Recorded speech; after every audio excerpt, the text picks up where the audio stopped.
تھی مسلمانوں کی بستیاں تھیں فتوحات سے پہلے ہی۔ تو یہ جو نقش قائم کیا انہوں نے، آج جو لوگ جاتے ہیں اور ساحلی ایریے پر گھومتے ہیں، دیکھیں گے آپ دکن کے ایریے میں، مالابار کے ایریے میں، رائے گڑھ کے ایریے میں، ان تمام ایریے میں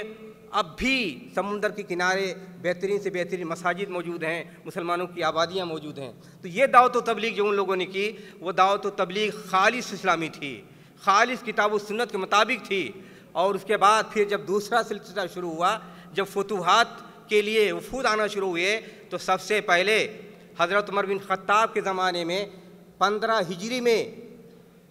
پہلا قافلہ یہاں آیا۔ کیوں آیا؟ اس لیے کہ جب عراق کو فتح کیا گیا اور جب ایران کی حکومت مسلمانوں کے ہاتھ میں آ گئی، تو سندھ کے ایریے میں بہت سے علاقے جو ایرانیوں کے ماتحت تھے مسلمانوں کے قبضے میں آ گئے۔ اس لیے ضرورت پڑتی تھی فوج کی، اس لیے ضرورت پڑتی تھی نگرانی کی، تو وہاں سے اسلامی خلافت کی طرف سے یہ وفود آتے رہتے تھے، چاہے وہ لشکر کی شکل میں، چاہے حکومت کی انتظامیہ کی شکل میں، یہ صورتحال بنی ہوئی تھی۔ حضرت عمر بن خطاب کے زمانے سے لے کر یزید بن معاویہ کے زمانے تک ہندوستان کی سرزمین پر 25 صحابہ نے قدم رکھا، 25 صحابہ یہاں تشریف لائے۔ پھر اس کے بعد ان صحابہ نے وہاں جو قدم رکھا اور جو انہوں نے دعوت و تبلیغ کی، اور جس انداز سے انہوں نے ملک کی سیاست کو، دعوت و تبلیغ کو اور یہاں کی سماجیات کو، معاشرے کو جس طرح ان کی نگرانی میں جہاں تک پہنچی، جس طرح سیٹ اپ کیا، وہ ایک مثالی معاشرہ تھا، ایک بہترین معاشرہ تھا۔ صحابہ کے بعد قریباً 31 تابعین تھے ایسے جو پڑھے لکھے، ظاہر صحابہ نے قدم رکھا تو بہت سے تابعی یہاں پیدا ہوئے، لیکن وہ تابعی جو عالم تھے، محدث تھے، دین کو جانتے تھے اور صحیح معنوں میں عالم کی حیثیت سے سماج و معاشرے کو سمجھا سکتے تھے، تعلیم دے سکتے تھے، تو ایسے 31 تابعین کی تاریخ میں نام موجود ہے جنہوں نے یہاں دعوت و تبلیغ کی، اور صحیح معنوں میں جو اس وقت معاشرہ بنا ہوا تھا مسلمانوں کا، چاہے یہ غیر مسلم ملک میں یا ایک جو ایریا مسلمانوں کا خالص مسلم ایریا تھا، وہاں انہوں نے دعوت و تبلیغ کی اور کتاب و سنت کی تعلیم کو عام کی۔ پھر تبع تابعین کے بعد تبع تابعین کے گروپ رہا جو پورے مسلم خطہ کو، مسلم بستیوں کو اسلامی تعلیم سے روشناس کراتا رہا اور اسلام کی روشنی پھیلاتا رہا۔ پھر تیسرا جو راستہ اسلام کے داخلے کا تھا، وہ جب سندھ میں اب محمد بن قاسم نے 93 ہجری میں قدم رکھا اور اپنے ساتھ لشکر لے کے آئے تو سندھ کا ایریا فتح کیا۔ سندھ کا ایریا اس وقت آج کا جو سندھ ہے اس سے بڑا سندھ ایریا تھا، یعنی متحدہ پنجاب سے لے کر کے متحدہ پنجاب جو ہندوستان پاکستان کا ہے، پورے ایریے کو تک سندھ کو مانا جاتا تھا۔ سندھ میں انہوں نے جو حکومت قائم کی، ایک مثالی حکومت قائم کی، عربی حکومت قائم کی، اور پورا جو اسلامی سسٹم ہو سکتا تھا کتاب و سنت کے مطابق وہ سلسلہ قائم رہا۔ اس کے بعد پھر آگے چل کر کے سندھ کے ایریے میں اسلامی حکومت قائم رہی محمد بن قاسم کے جانے کے بعد، لیکن کچھ زمانے کے بعد وہاں 2 حکومت قائم ہو گئی۔ ایک حکومت کرامتہ کی، شیعوں کی، جو ملتان ان کا سلطنت رہا، اور دوسری حکومت سندھ میں قائم رہی منصورہ میں۔ تو یہ سلسلہ چلتا رہا 4 صدی ہجری تک۔ پورے ہندوستان میں جہاں بھی لوگ مسلمان تھے وہاں دعوت و تبلیغ کا پورا سلسلہ کتاب و سنت کے مطابق تھا، اور پوری تاریخ کی جتنی کتابیں آپ دیکھیے، چاہے فارسی میں یا عربی میں یا اردو میں کتابیں لکھی گئی ہیں، اس میں اس ایرے کو مانا جاتا ہے کہ اہل حدیث کتاب کی جو دعوت تھی، اہل حدیث کا جو عقیدہ تھا، اسی کے مطابق پورے خطے میں اس وقت 4 صدیوں تک یہ سلسلہ جاری رہا۔ یہ پورا پیریڈ اس کو عربی پیریڈ مانا جاتا ہے اور اس کو عربی منہج مانا جاتا ہے۔ اس کے بعد جب غزنوی حملہ شروع ہوا اور محمود غزنوی نے حملہ کیا اور سندھ سے آگے بڑھ کر کے ہندوستان میں ان کا داخلہ ہوا، جو اس زمانے میں قنوج کے نام سے حکومت جانی جاتی تھی، سب سے بڑی حکومت ہندوستان کی، وہاں ان کا حملہ ہوا، تو اس وقت سے لے کر کے اور مغلیہ خاندان کی حکومت قائم ہونے تک یہ طولانی سلسلہ مانا جاتا ہے۔ اس زمانے میں جتنے تصوف کے سلسلے، اس زمانے میں جو سلسلہ تھا، جو منہج تھا دعوت کا، اس کو کہا جاتا تھا کہ اس میں زیادہ تصوف کی طرف رجحان تھا اور زیادہ فقہ حنفی کی طرف رجحان تھا، حدیث سے اشتغال کم تھا، تفسیر سے اشتغال کم تھا۔ پورے پیریڈ میں تقریباً 600 سال تک یہاں صرف تصوف کی بات ہوتی رہی، اور تصوف کے جتنے سلسلے تھے سارے سلسلے اسی زمانے میں قائم ہوئے۔ جتنے بڑے بڑے صوفیاء پائے جاتے ہیں آج، جن کی قبروں پر قبے بنے ہوئے ہیں اور ان کے جو پوجا ہوتی ہے، وہ سارے سلسلے سیٹ اپ ہو گئی اسی پیریڈ میں۔ ابو علی سندھی سے لے کر کے اور نظام الدین اولیاء تک پورا جو تصوف کا جتنا سلسلہ تھا، جتنے بڑے بڑے صوفیاء تھے، سبھی اسی زمانے میں ان کا سلسلہ اسٹیبلشڈ ہوا، قائم ہوا، اور آج بھی وہی سلسلہ چل رہا ہے۔ تو اس دوسرے پیریڈ میں، پرانی دور میں جو طریقہ فہم تھا دین کا، اور جو دعوت و تبلیغ کا سسٹم تھا، اسی دوسرے پیریڈ میں سیٹ اپ ہوا، اور آج تک وہ سلسلہ قائم ہے، اور آج تک وہ سلسلے پہ لوگ چل رہے ہیں۔ یہ پورا اگر یہ دیکھا جائے دینی اعتبار سے، تو دینی اعتبار سے، منہجی اعتبار سے یہ ایک طرح سے تاریک پیریڈ ہے۔ یہاں جمود تصوف میں خاص طور پر وحدت الوجود اس دور میں خاص طور پر اس کو پروان چڑھایا گیا۔ اور آپ جانتے ہیں وحدت الوجود کیا ہے؟ وحدت الوجود دنیا کا سب سے زیادہ باطل نظریہ ہے اور دنیا کا سب سے زیادہ غلط نظریہ ہے، لیکن وہ زمانے سے جو اس کی بنیاد دنیا ہندوستان میں قائم ہوئی، وہ آج تک وہ بنیاد موجود ہے، اور اسی بنیاد پر یہاں جتنی قسم کی عقیدے کی خرابیاں ہو سکتی ہیں ساری چیزیں پائی جاتی ہیں۔ اس دور میں اگر کوئی حدیث کا چرچا کرنے والا ملا تو وہ اس کی کوئی پذیرائی نہیں۔ جیسے شیخ عبدالعزیز اردبیلی شیخ الاسلام ابن تیمیہ کے شاگرد تھے، جب یہاں آئے تغلق دور میں، لیکن جب دیکھا وہاں کی کوئی پذیرائی نہیں ہے تو وہ بھی ایک طرح سے مایوس ہو گئے۔ اور ایک حافظ ابن حجر کے شاگرد تھے، ایک محدث آئے، جب ان کو پتہ چلا کہ یہاں حدیث کی کوئی قدر و قیمت نہیں ہے تو اپنا سارا کتاب لائے تھے، لے کر کے واپس چلے گئے۔ اور حدیث کے سلسلے میں بے خبری کا یہ عالم تھا کہ ایک مرتبہ ایک مناظرہ قائم ہوا کسی مسئلے پر، سما کے مسئلے پر، تو حضرت نظام الدین اولیاء کہتے تھے السماع جائز لأہلہ، موضوع حدیث۔ تو دوسرے صاحب نے کہا کہ آپ اس موضوع حدیث کو پیش کر رہے ہیں، تو کہا کہ یہ موضوع حدیث ہو جیسا بھی ہو، ہم اس کو مانتے ہیں۔ اور مسئلہ پھر آگے بڑھا تو یہ بات آئی کہ آیا اس حدیث کو ہم مانیں کہ ہم اپنے امام کی بات مانیں؟ تو بات یہ ہوئی کہ نہیں، ہم حدیث کو نہیں مان سکتے، ہمارے امام جو کہتے ہیں ہم اسی کو مانیں گے۔ اس حد تک بے خبری تھی۔ کہا گیا قول ابو حنیفہ بیار، جب انہوں نے کہا نظام الدین اولیاء نے کہ حدیث، اور اتفاق سے وہ بھی حدیث موضوع تھی، تو فریق مخالف نے کہا قول ابو حنیفہ بیار تو راز حدیث چکار، ابو حنیفہ کی بات قول لاؤ دلیل کے طور پر، تمہیں حدیث سے کیا لینا دینا؟ تو اس حد تک حدیث کے سلسلے میں یہاں بے خبری تھی، اور اس طرح حزبیت اور اس طرح فقہ کے سلسلے میں لوگ انہماک رکھتے تھے کہ حدیث کو نظر انداز کر دیا گیا تھا۔ اسی کا نتیجہ یہ تھا کہ جتنی گمراہیاں ہو سکتی تھیں عقائد کی، ساری گمراہیاں رائج ہو گئی تھیں۔ وہ 400 سال تک جو کتاب و سنت کی تعلیم تھی، اور جو صحابہ، تبع تابعین، محدثین کی کوششیں تھیں، وہ کوششیں آہستہ آہستہ چھپ گئیں، اور لوگ مکمل طور پر اس کے عادی ہو گئے اور اسی کے طلبگار ہو گئے کہ ہمیں صرف تصوف چاہیے، ہمیں صرف فقہ حنفی چاہیے، ہمیں صرف فلسفے اور معقولات چاہیے، اس کے سوا ان سے کوئی دلچسپی نہیں رہ گئی۔ اور یہ سلسلہ قائم رہا، چلتا رہا، اور اس کو کوئی تبدیلی ہونے والے نہ تھی۔ ہمیں آپ کو غور کرنا چاہیے کہ دعوت و تبلیغ کی راہ سے، ایک مسلمان کے حصے سے کتاب و سنت کی شمع لے کر کے ہم چلیں، اور جو نقوش قائم کیے گئے تھے اولی چار صدیوں میں، ان نقوش کو زندہ کرنے کی کوشش کریں، تاکہ اس ہندوستان میں دوبارہ کتاب و سنت کو بالادستی حاصل ہو، اور لوگ صحیح دین کو جانیں و مانیں، اور اس کے مطابق عمل کرنے کی کوشش کریں۔ اور ہر زمانے میں یہ امکان موجود ہے کہ جب بھی اگر محنت کی جائے، کوشش کی جائے، تو آج بھی دل و دماغ روشن ہو سکتے ہیں، جغرافیہ بدل سکتا ہے، تاریخ بدل سکتی ہے، منہج بدل سکتا ہے، لیکن شرط یہ ہے کہ محنت کریں، کوشش کریں۔ اگر آج دنیا میں ہم ہندوستان میں دیکھ رہے ہیں جو بھی روشنی موجود ہے، صرف اسی بنیاد پر روشنی موجود ہے، توحید لوگ جانتے ہیں، حدیث کی اہمیت جانتے ہیں، تفسیر کو جانتے ہیں، اسی بنیاد پر کہ آج جس کے نام پر آج یہ محفل سجائی گئی ہے، انہی لوگوں نے محنت کی تھی، کوشش کی تھی، انہی لوگوں کی محنت و کوشش کا ثمرہ ہے کہ آج پورے بر صغیر میں تقریباً 7 کروڑ اہل حدیث پائے جاتے ہیں۔ یہ محنت کہاں سے؟ صرف 150 سال کی محنت تھا، یہ 150 سال کی کوششوں کا نتیجہ یہ ہے کہ آج پورے بر صغیر میں کم و بیش 7 کروڑ اہل حدیث پائے جاتے ہیں۔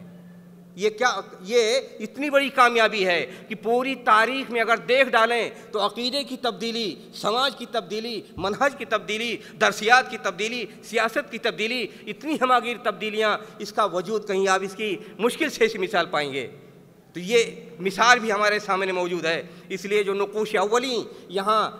ثابت ہوئے تھے، ان نقوش اولین کو روشن کرنے کی ضرورت ہے۔ اور آج اس آپ سیمینار میں تشریف لائے ہیں، یہاں آپ تماشا دیکھنے کے لیے نہیں، یہاں یہ پیغام لے کے جائیں کہ ہمارے اندر جو سرد مہری پیدا ہو گئی ہے، جس شخص کے نام پر آج یہ بزم سجائی گئی ہے، اس کے اندر کیا جوش تھا، کیا خروش تھا، اس کے اندر کیا ہمت و حوصلہ تھا، کیا غیرت تھی دینی، اور کس طرح وہ چاہتے تھے کتاب و سنت کی بالادستی حاصل ہو۔ وہ جذبہ اور شوق لے کر جائیے۔ اگر یہ جذبہ اور شوق لے کر یہاں سے جائیں گے تو ہم سمجھیں گے سیمینار کامیاب رہا، آپ کے حوصلے، آپ کی شوق، آپ کی دلچسپیاں کامیاب رہیں۔ اور اگر یہاں سے کچھ شوق لے کے نہ جائیں، جا کر کے صرف سو جائیں، سرد مہری پیدا ہو جائے، تو ہمیں کچھ حاصل نہیں ہوگا اور ہم اس سے کچھ سبق حاصل نہ کر سکیں گے۔ اس لیے آپ یہاں سے جائیے تو ایک پیغام لے کے جائیے، اور جس ادارے کے نام پر اور جس شخص کے نام پر بزم سجی ہے، اس کو توانائی حاصل ہونی چاہیے، اس کو تقویت دیجیے، اس مشن کو آگے پھیلائیے۔ اس طرح کے ادارے پوری ہندوستان میں ایک نئی دسیوں کی ضرورت ہے، وہ سارے ادارے اسی طرح قائم ہوں اور اسی طرح باغیرت اہل حدیث پیدا ہوں، اسی طرح کتاب و سنت کا جذبہ رکھنے والے اہل حدیث پیدا ہوں۔ اللہ تعالی ہم سب کو توفیق عطا فرمائے کہ ہم کتاب و سنت کی بالادستی کے لیے کوشش کریں، اور نقوش اولین جو یہاں روشن کیے گئے تھے، ان نقوش اولین کو تابندہ کرنے کی کوشش کریں۔ وآخر دعوانا ان الحمدللہ رب العالمین۔ جزاکم اللہ خیراً۔ اب میں اس پروگرام کے دوسرے مقالہ نگار، جماعت کے ہندوستان کے معروف قلمکار محترم جناب مولانا ابو العاص وحیدی صاحب حفظہ اللہ سے درخواست کرتا ہوں کہ آپ تشریف لائیں اور اپنا مقالہ پیش فرمائیں۔ آپ کا عنوان ہے رم شناس سلفیت، مولانا عبدالحمید رحمانی رحمہ اللہ، فکری و علمی یادوں کی روشنی میں۔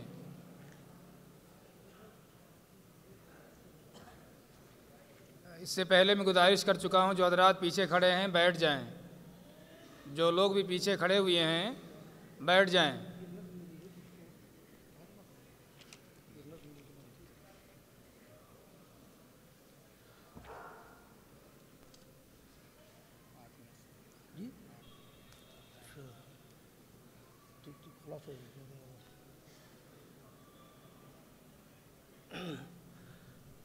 السلام علیکم ورحمۃ اللہ وبرکاتہ۔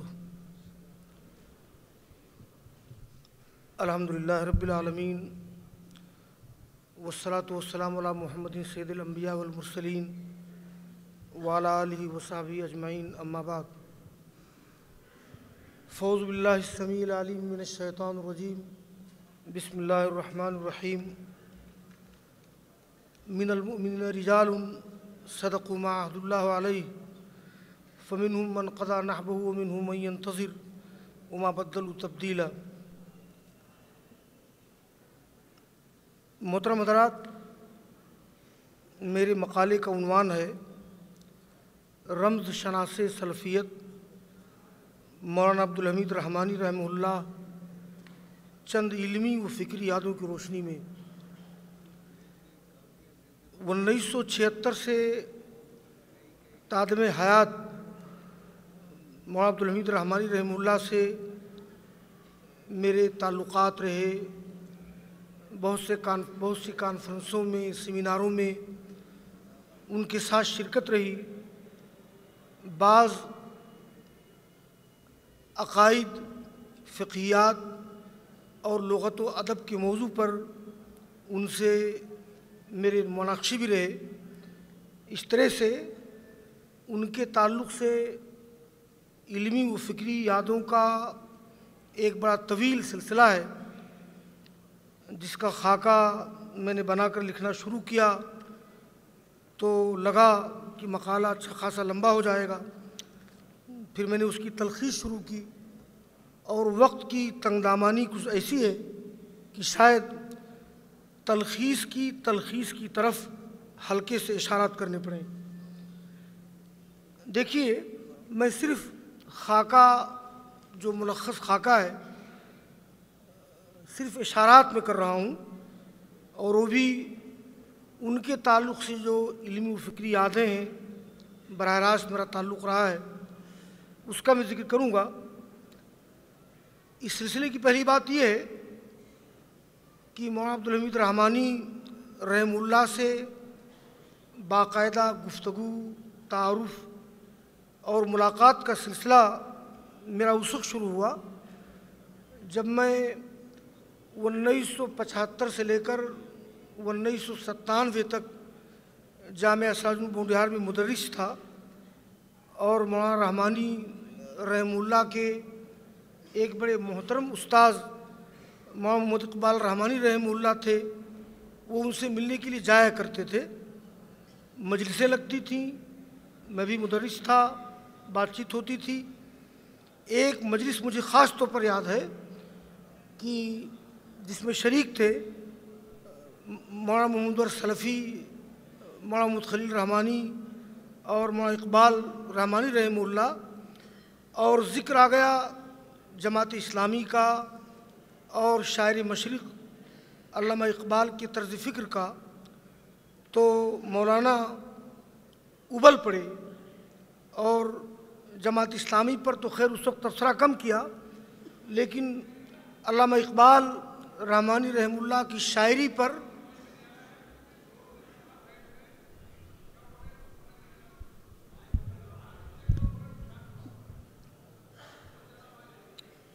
لیکن اس مجلس میں مولانا رحمانی رحمہ اللہ نے علامہ اقبال کی شاعری پر بہت تفصیلی تنقید کی، اور میں منتظر تھا کہ کاش وہ تنقید قید تحریر میں آ جاتی، اور میں نے مقالے میں آگے ذکر کیا ہے کہ التویہ کے ایک شمارے میں جب انہوں نے علامہ طاہر نقوی کی کتاب فکر اقبال پر مقدمہ لکھا یا اس پر تبصرہ لکھا، تو 14-15 صفحات میں علامہ اقبال کی شاعری میں جو فکری انحرافات ہیں، جیسے عقیدے کی خامی، حدیث سنت کی خامی، مثال کے طور پر انہوں نے کہہ دیا کہیں کہ نظام الدین اولیاء کے مزار پر پہنچ کر کہ مسیح و خضر سے اونچا مقام ہے تیرا، یا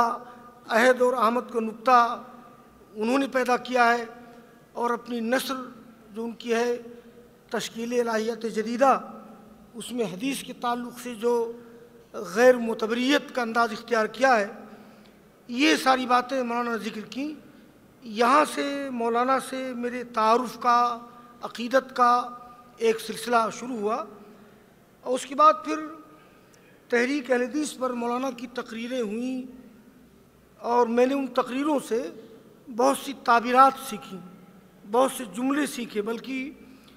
مسلک اہل حدیث کے بارے میں ایک تعبیر میں نے پہلی بار ان سے سنی کہ مسلک اہل حدیث اسلام کی صحیح ترین تعبیر و تشریح کا نام ہے۔ یہ تعبیر ممکن ہے پہلے مستعمل رہی ہو، لیکن میں نے پہلی بار یہ تعبیر ان سے سنی، اور میں نے خود اس عنوان پر بعض مقالات لکھے ہیں، اور اس کے بعد میں نے خود توجہ دی، مسلک اہل حدیث پر بہت کچھ پڑھا اور لکھا بھی۔ اس سلسلے میں مولانا کی یادوں کے تعلق سے ایک چیز یہ ہے کہ جماعت اسلامی کا جو نقطہ نظر ہے مولانا مودودی رحمہ اللہ کا یا امین حسن اصلاحی کا اخبار احاد کے سلسلے میں، اخبار احاد بہت بڑا ذخیرہ اخبار احاد کا ہے، بلکہ دنیا کے پورے نظام کا دار و مدار اخبار احاد پر ہے، لیکن اخبار احاد کے بارے میں جو انداز اختیار کیا تھا مولانا مودودی وغیرہ نے، اور محدثین نے جو بات کہی تھی کہ اخبار احاد ضنی ہے، ان حضرات نے ضنی کو تخمینی کے معنی میں لے لیا، اور اس کے بعد پھر اپنے انداز سے جس کو چاہا پسند کیا، جس کو چاہا رد کر دیا۔ مجھے یاد آیا ایک بار اللہ نگر میں اجلاس تھا جس میں بڑے بڑے علماء شریک تھے، علامہ رحمانی صاحب بھی شریک تھے، اور اس اجلاس سے پہلے مولانا خلیل صاحب کے سامنے گفتگو آ گئی تھی اخبار احاد کے تعلق سے، اور قرآن کریم میں جو آیت کریمہ ہے وَأَلْقَيْنَا عَلَىٰ كُرْسِيِّهِ جَسَدًا، اور اس کے تعلق سے جو صحیح بخاری مسلم کی روایات ہیں، جو حضرت سلیمان علیہ السلام کا قصہ ہے، یعنی 60 یا 80 بیویوں سے جمع کرنے کا، اور کہ اس سے مجاہد فی سبیل اللہ پیدا ہوگا۔ اس حدیث پر مولانا مودودی صاحب نے جو ریمارک کیا ہے کہ اللہ کے رسول نے کچھ فرمایا ہوگا، ابو ہریرہ کچھ سمجھ گئے ہوں گے، مطلب وہ ایک طرح سے کئی ہوگیات پر مشتمل، اگر ادبا اجازت دیں، کئی ہوگیات پر مشتمل انہوں نے جو نقد کیا حدیث پر، تو رحمانی صاحب کو جوش آیا، اور جب ان کی تقریر ہوئی اللہ نگر میں تو بہت تفصیل کے ساتھ اخبار احاد کے بارے میں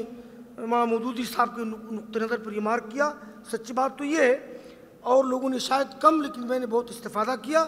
اور اخبار احاد پر اثر نو میں نے پڑھنے کی کوشش کی، چونکہ میرا ذہن و دماغ خود منطق و فلسفہ کے سانچے میں ڈھالا ہوا تھا۔ دارالعلوم دیوبند میں نے فضیلت کی تھی اور پھر وہیں سے استفادہ کیا تھا، اس لیے بہت چیزیں ایسی تھیں کہ جو قابل بحث و نظر تھیں، لیکن ہماری جماعت کے بڑے بڑے علماء، علامہ رحمانی صاحب، پھر ابن تیمیہ کی کتابوں کا مطالعہ، ان عوامل نے مجھے بہت کچھ دیا۔ اور ابھی میں نے ذکر کیا فکر اقبال کا، تو اس کا ذکر میں چھوڑ رہا ہوں، اور معنی میں تویہ کے ایک شمارے میں فکر اقبال پر تقریباً 14-15 صفحات میں باریک حروف میں فکر اقبال پر تبصرہ ہے، بلکہ فکر اقبال کے حوالے سے اس دور کی شاعری پر تنقید ہے، عربی شاعری پر، یعنی مصر، سعودی عرب، اردو شاعری اور ادبیات میں جو کتاب و سنت کے خلاف چیزیں آ گئی ہیں، بہت ہی عالمانہ اور ادبی قسم کا تبصرہ ہے جو پڑھنے سے تعلق رکھتا ہے۔ اسی طرح سے ایک یاد اور آ رہی ہے مجھے، یہ کرلا میں ایک بار اجلاس تھا، کٹیل منجلی کی مسجد بالکل زیر تعمیر تھی، بلکہ جانبی قبلہ مغرب طرف اسٹیج بنا ہوا تھا، اتفاق سے میری تقریر ہوئی تھی امت مسلمہ کا نصب العین، اور میں نے اس وقت تک مطالعہ کیا تھا جماعت اسلامی کا، اور یہ عجیب صورتحال ہے کہ غیر معقول انداز میں جن لوگوں کے ہاں انقلابی اور تحریکی ذہنیت پائی جاتی ہے، غیر معقول انقلابی ذہنیت، غیر معقول تحریکی ذہنیت جن کے ہاں پائی جاتی ہے، ان لوگوں کو یہ تصور بہت پسند ہے کہ انسان خلیفۃ اللہ فی الارض ہے۔ میں نے بھی اتفاق سے کہہ دیا، اسی انداز کا میرا مطالعہ تھا، اللہ جزائے خیر دے کہ انہوں نے بہت تفصیل کے ساتھ میرے خطاب پر ریمارک کیا، اور پھر میں نے اثر نو ابن تیمیہ وغیرہ کی روشنی میں مطالعہ کیا، اور اس طرح سے اور بہت سی علمی فکری یادیں ہیں۔ وقت ختم ہو چکا ہے، میں سرخیاں پر دے رہا ہوں۔ عقید و فکر میں علامہ رحمانی کا شدید احساس، ایک واقعہ ذکر کیا تھا، ایک مجلس میں بھی موجود تھا کہ ایک بار مولانا رحمانی رحمہ اللہ افضل حسین صاحب جو جماعت اسلامی کے قیم تھے، ان کے روم میں گئے یا ان کے آفس میں گئے، وہاں ایک کیلنڈر لگا ہوا تھا، اس کیلنڈر میں لکھا ہوا تھا اللہ اور محمد، بالکل اسی حروف میں، یعنی جتنے موٹے حروف اللہ کے اتنے محمد کے، یا مجھے یاد آتا ہے کہ یا اللہ یا محمد۔ تو علامہ رحمانی نے افضل حسین صاحب سے کہا کہ بھائی یہ آپ کیسا کیلنڈر لگائے ہوئے ہیں، ایسا کیلنڈر نہیں ہونا چاہیے۔ تو افضل حسین صاحب نے کہا کہ آپ لوگ بھی بس عقید و فکر کو لے کر کے چھوٹی چھوٹی چیزوں پر خام خواہ ریمارک کرتے رہتے ہیں۔ مجھے رحمانی صاحب کے جملے یاد ہیں، احساس میں ڈوبے ہوئے جملے، کہ میں نے کہا ان سے، رحمانی صاحب نے، میں نے کہا ان سے کہ جناب ہم گنہگاروں کے پاس صحت عقید و فکر کے علاوہ ہے کیا؟ آپ لوگ چاہتے ہیں کہ عقید و فکر کی صحت بھی ختم ہو جائے؟ ایسے بہت سے نازک مواقع ہیں کہ علامہ رحمانی رحم اللہ کے یہاں عقید و فکر کی حساسیت تھی۔ ایک بار جامعہ سلفیہ بنارس میں قاری تیز صاحب نے تقریر کی، ان کے اندر بڑی جرأت اور بڑی بے باکی تھی۔ اس وقت جرأت و بے باکی کی بڑی کمی ہے۔ اختلاف امتی رحمہ حدیث پڑھ دی، علامہ رحمانی کھڑے ہوئے ادب کے ساتھ، احترام کے ساتھ، اس کی سند کا اور اس کے تمام مراجع کا دراسہ کیا انہوں نے، اور اس طرح سے بہرحال ایک سلسلہ رہا۔ اور آخری بات میں عرض کروں کہ یہ ایک چیز ان کے بارے میں یہ رہی ہے کہ بھائی ان کے مزاج میں حدت تھی، شدت تھی، ضرور تھی۔ اصل میں حدت و شدت یہ مخالفتوں کے طوفان میں گزرنے کے نتیجے میں ایک رد عمل کی نفسیات کا نتیجہ تھا، نمبر ایک۔ اور دوسری چیز، شوگر کے مریض تھے، طوفانوں سے کیسے گزری اس کی بڑی داستان ہے، جامعہ سلفیہ سے لے کر مرکزی جمعیت تک، اور پھر دلی کی سرزمین میں اپنوں نے غیروں نے کس طرح سے ان کو مخالفتوں سے دوچار کیا۔ ظاہر ہے کہ وہ انسان تھے، اس رد عمل کی نفسیات کے نتیجے میں ان کے مزاج میں کچھ شدت تھی، حدت تھی، جس سے زیادہ فائدہ پہنچا ہے۔ اور بعض ادبی گفتگو ہوئی تھی میری لغت کے موضوع پر، اردو تعبیرات کے موضوع پر، میں اس کو ختم کر رہا ہوں۔ بہرحال مقالہ جب میں انشاءاللہ ای میل کر کے بھیجوں گا تو تفصیل کر کے بھیجوں گا، اور ذاتی طور پر جو علمی فکری یادیں ہیں میں انشاءاللہ اس کا ذکر کروں گا۔ اس سے علماء اور طلباء انشاءاللہ فائدہ اٹھائیں گے۔ اللہ تعالیٰ ہم سب لوگوں کو علامہ رحمانی کی علمی و فکری حساسیت سے کو پڑھنے، اس سے فائدہ اٹھانے کی توفیق عطا فرمائے۔ حاضرین کرام، ہمارے اس سیمینار کا جو ایک عظیم فائدہ، بلکہ جسے آپ اس سیمینار کا ماحصل کہہ سکتے ہیں، وہ یہ ہے کہ اس سیمینار کے طفیل میں مولانا رحمۃ اللہ علیہ کے قلم سے نکلے ہوئے 1700 سے زائد صفحات پر پھیلے ہوئے مضامین مرتب و مدون ہو گئے، جن میں راہ حق کی رہنمائی بھی ہے اور پیروان راہ حق کا دلنشیں تذکرہ بھی، ملک و ملت کی حالت اظہار کی دلسوزی بھی، اور اس سے نکلنے کا نسخہ کیمیا بھی، جماعت حقہ کی 1400 سال پر محیط روشن تاریخ کے تابناک پہلوؤں کی جھلکیاں بھی ہیں، اور اسے پھر اسی ہادی سبیلی والی ڈگر پر ڈالنے کے جذبے سے سرشاری بھی۔ اور اس سے تو کسی کو بھی انکار نہیں ہو سکتا ہے کہ جماعت اہل حدیث اور اس کے اساتین کو جملہ ملکی و ملی مسائل میں دیگر جماعتوں اور ان کے اکابر کے دوش بدوش کھڑا کرنا، بلکہ ان کے قائدانہ رول کو اجاگر کرنا، یہ آپ ہی کی تحریروں کا خاصہ ہے، جنہیں پڑھ سن کر ہم جیسے ناخلفوں کا سر بھی فخر سے اونچا ہو جاتا ہے کہ اولئک آبائی فجئنی بمثلہم اذا جمعتنا یا جریر المجامع۔ یہاں کے اساتذہ کرام نے بڑی محنت اور کاوش کے بعد مولانا کی جملہ تحریروں کو جمع کر کے اور انہیں 4 جلدوں میں شائع کرایا ہے، جن کے بارے میں نے بتایا تقریباً 1700 صفحات پر پھیلی ہوئی تحریریں ہیں۔ آج کی اس مجلس میں اس کتاب کا اجرا بھی عمل میں آئے گا، جو آج کے ہمارے مہمان خصوصی محترم جناب ڈاکٹر عبد الرحمن العسکر حفظہ اللہ، المستشار فی وزارت الشؤون الاسلامیہ والاوقاف والدعوت والارشاد المملکۃ العربیۃ السعودیہ کے ہاتھوں عمل میں آئے گا۔ اسی طرح سے دیگر ہمارے اور جو مہمانان گرامی اسٹیج پر تشریف فرما ہیں، آپ سب بھی اس میں حصہ لیں گے۔ والآن جاء دور التوقیع على مجموعة المقالات علامہ الشیخ عبد الحمید الرحمانی حفظہ اللہ، وذلك بيد فضیلة الشیخ عبد الرحمن العسکر حفظہ اللہ، المستشار في وزارة الشؤون الإسلامية والأوقاف والدعوة والإرشاد، فليتفضل مشكورا۔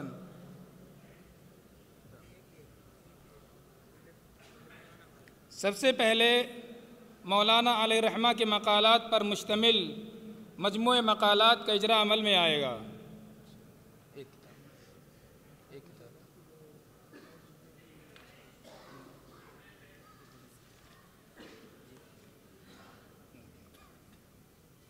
یہ اس کتاب کی تیسری جلد ہے، بقیہ اور جلدیں پریس سے ابھی آ نہیں سکی ہیں۔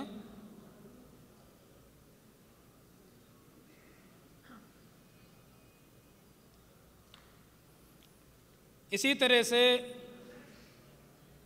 مولانا محمد رحمانی مدنی حفظہ اللہ نے بھی ایک کتابچہ تحریر کیا ہے، والد محترم علامہ عبد الحمید رحمانی رحمہ اللہ۔ اب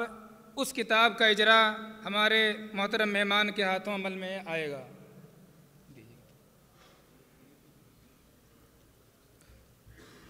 وقد كتب الشيخ محمد الرحمانی المدنی حفظہ اللہ کتابا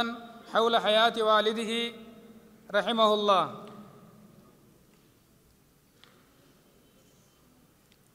اب اس کے بعد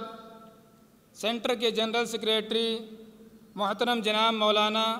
عاشق علی اثری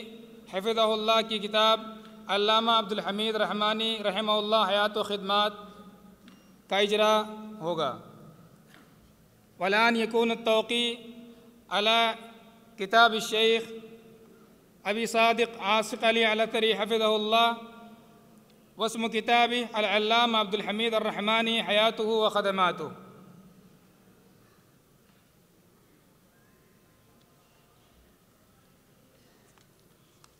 اب ان کتابوں کے اجرا کے بعد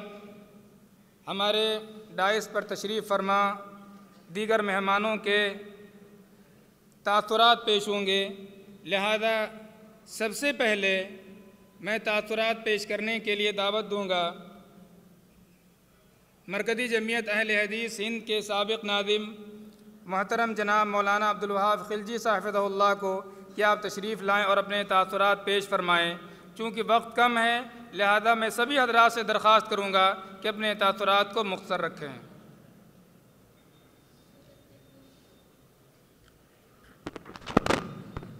السلام علیکم، الحمدللہ والصلاة والسلام علی رسول اللہ وبعد۔ جناب صدر، علماء